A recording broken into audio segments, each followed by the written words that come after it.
Today is so significant because this is about restoration. This is about bringing back an animal, and it's about what that animal can do. Today just feels really good. We're bringing something back home.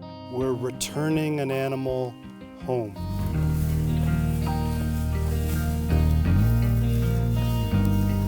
At the end of the day, our core mission is to help people and nature thrive together.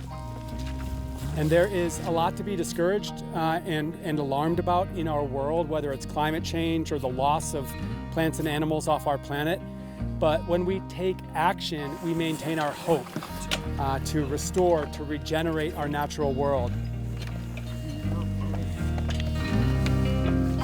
There's a part of our history where we viewed a lot of animals as nuisance, varmint, and we shot them off the landscape, from bison all the way down to beaver and many things in between.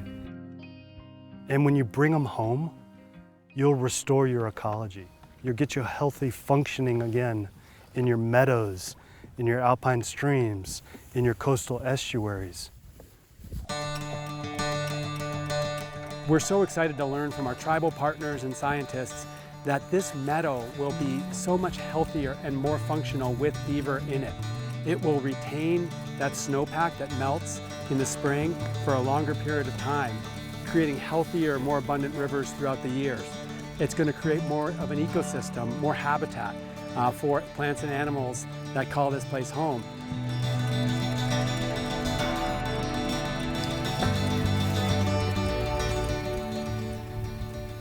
They're our little cousins, and we're going to pray for them to be safe, to have a good life here in this beautiful environment. And so we're so happy to be able to release them here, and we pray that they will find a good home, make a good home forever here. I got a little choked up and teary-eyed. I saw the beavers come into the water and some swim off. But 20 minutes later, they're out in that pond making a home. And this could be forever, and it's the right thing to do.